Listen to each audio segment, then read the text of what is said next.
February of last year, 2015, at the New York Chamber Music Festival at Symphony Space, one of the most prestigious concert halls in New York. And we have collaborated for this year. We met not long before that and decided that it's a great concept to bring forward to stress the point that sharing the treasures of each other's music culture and amalgamating them and respecting them is something that is very worthy of performing, presenting, and educating the young generations with. And we recorded this program. And the CD, Soul Strings, was initially released in America in September of 2015 by the label Affetto, distributed by Naxos, the very respected American label. And is now this week being released, the long-awaited Indian release of this CD by Times Music in conjunction with Affetto and Naxos. Namaskar, good morning. It's a great honor for all of us to be here. Thank you for coming. Sorry for the delay. So Soul Strings, like Elmira said, the whole journey started in February last year. We performed together at Symphony Space. And the initial plan was to release the recording of that concert. But sometimes on stage, because there are no retakes on stage, everything happens there. It happens for the audience sitting there. But for something to listen to at home or as a release, we re-recorded the entire concert. And it's been one of the very, very memorable collaborations. And I think what is extremely unique for me here is that, violin being a bow instrument and sarod being a pluck instrument, I mean, this collaboration itself is a challenging platform. And then Western classical music with its tradition of a written score and performing music of great composers, and the Indian tradition where we are all improvising and there is no written score. So for us to come out of our comfort level and for Elmira to come out of her comfort level, I think we have found a new comfort level, I think, with Soul Strings. And I'm just very thrilled that we are performing these concerts in India. We had a very memorable show in Delhi, and Mumbai being the music capital, I think, of India, I think we're really looking forward to performing this evening. Namaskar to all of you, and once again, sorry for the delay.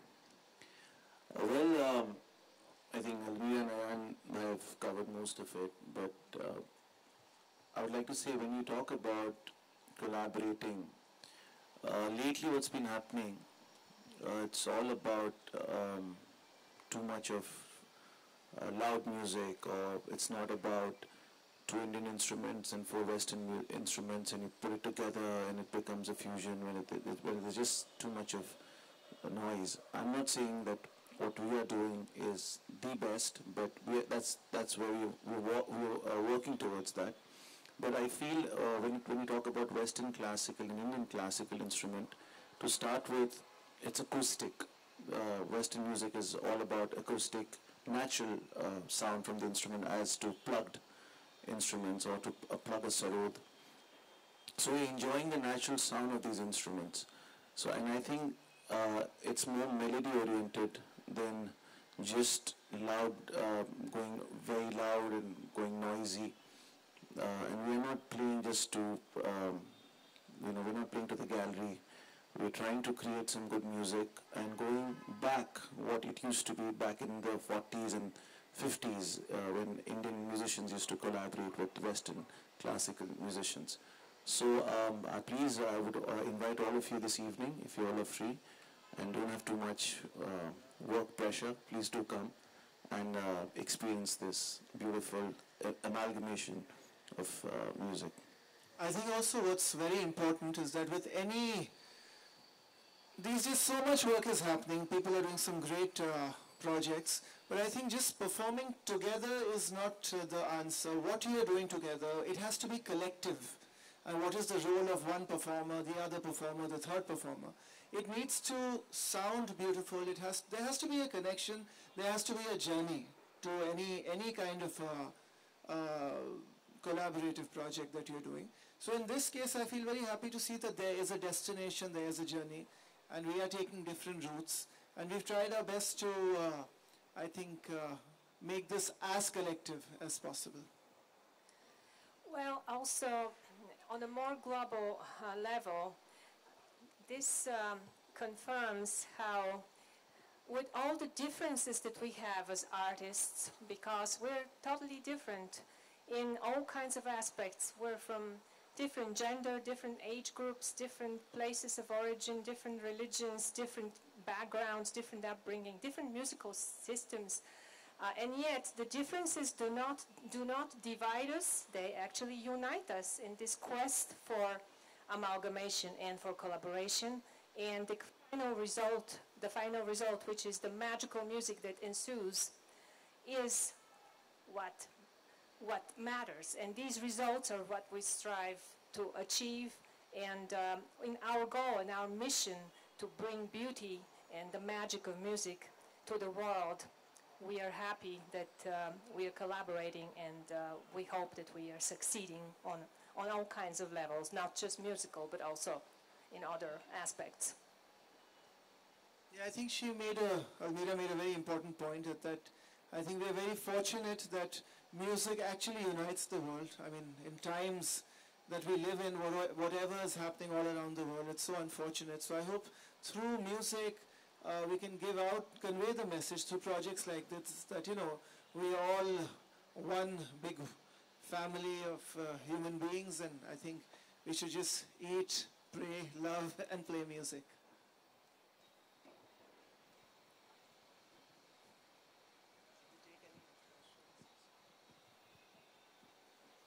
Any questions? If you like to ask, yeah.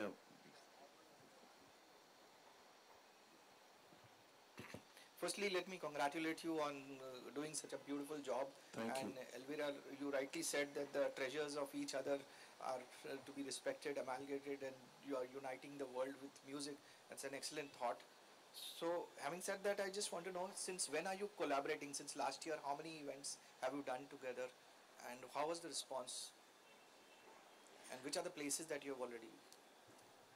Our first collaboration was exactly a year ago, February of 2015, in New York, at the New York Chamber Music Festival, which takes place in Symphony Space, very prestigious concert hall in New York. That's when we first rehearsed it and performed it, and that's when we understood our minds musically and in every other aspect, and decided that this project has great future. So we immediately set out to record it. And Soul Strings is the fruit of that first collaboration. And a year later now, we are performing Soul Strings, this same program, which consists of compositions by Johann Sebastian Bach and Ustad Amjad Ali Khan. We performed it several days ago in New Delhi, and tonight we're performing this same program here in Mumbai at the National Center for the Arts, a great hall that I have only seen pictures of, but I'm so looking forward to it because it is a world-class jewel box of a hall. And we also have some plans for performances in the United States. In April, we are performing this program in New Jersey, and other concerts are right now being in the process of organizing, and we hope that we could take this a long way, this whole project. Great. Over the years, the classical music has evolved, and there is a lot of change that has gone through. So could you just, I think it'll be justice only when you hear it out. But still, if you could say something in words. I think classical music today, we feel very happy to see, is really on the top of the game. I think this art form has very uniquely and organically always reinvented and reformed itself with every passing year, every decade. And I think today, I mean, off late, we've performed this season so frequently at so many colleges, and we were in IIT recently, at St. Xavier's in Bombay. And it just feels wonderful to see the the presence of the younger generation at classical concerts, and that just makes me believe more and more that this generation really values and respects, the roots, and though so much is happening today, but I just feel very happy to see their involvement in the classical concerts. The other question that Ayaan and I keep facing is that, what do you think of the future of Indian classical music? Do you think are the youngsters inclined towards it? Well, I always say that the genre is never to be blamed. It's the musicians. If I take an example of ghazals, ghazal has always been a very integral part of our society. Concerts used to happen, but after those few big names, we don't have young ghazal singers. It's not that ghazal has finished. It's just that they're not good singers. So there was a time in Indian classical music where you had the greats of people like Ustad Amjad Ali Khan, Pandit Ravi Shankar, Pandit Hari Prasad Chaudhary, and all these big names. After that, I think, came in a period where, I don't know if people were not connecting, I don't know, but there was a problem. I'm not saying that we are good, I'm not saying that at all. It's just that I think musicians are responsible for any art form, any fine art. The people are responsible, the genre is not responsible. If movies are going down, it's because they are not good actors. If it's going up, that means they're good actors. So it depends on the performers more than the field. Also, music has the role of transporting the audience and lifting the listeners away from their everyday worries or problems, and enriching their day and their existence, even if it's for just 5 minutes, or just for the duration of one raga, or for 30 minutes, or for the duration of one concert. And this is a very noble mission that we musicians strive to do, to transport people and to enrich them and take them away and make them better, and just be there for them, for human beings. So I hope you all will be coming for the concert this evening. I know it's the other end, it's at Nariman Point. So please, but it'll mean a lot to us to have all of you there. Yeah, there are CDs of Soul Strings, Okay, which wonderful. you would all get also.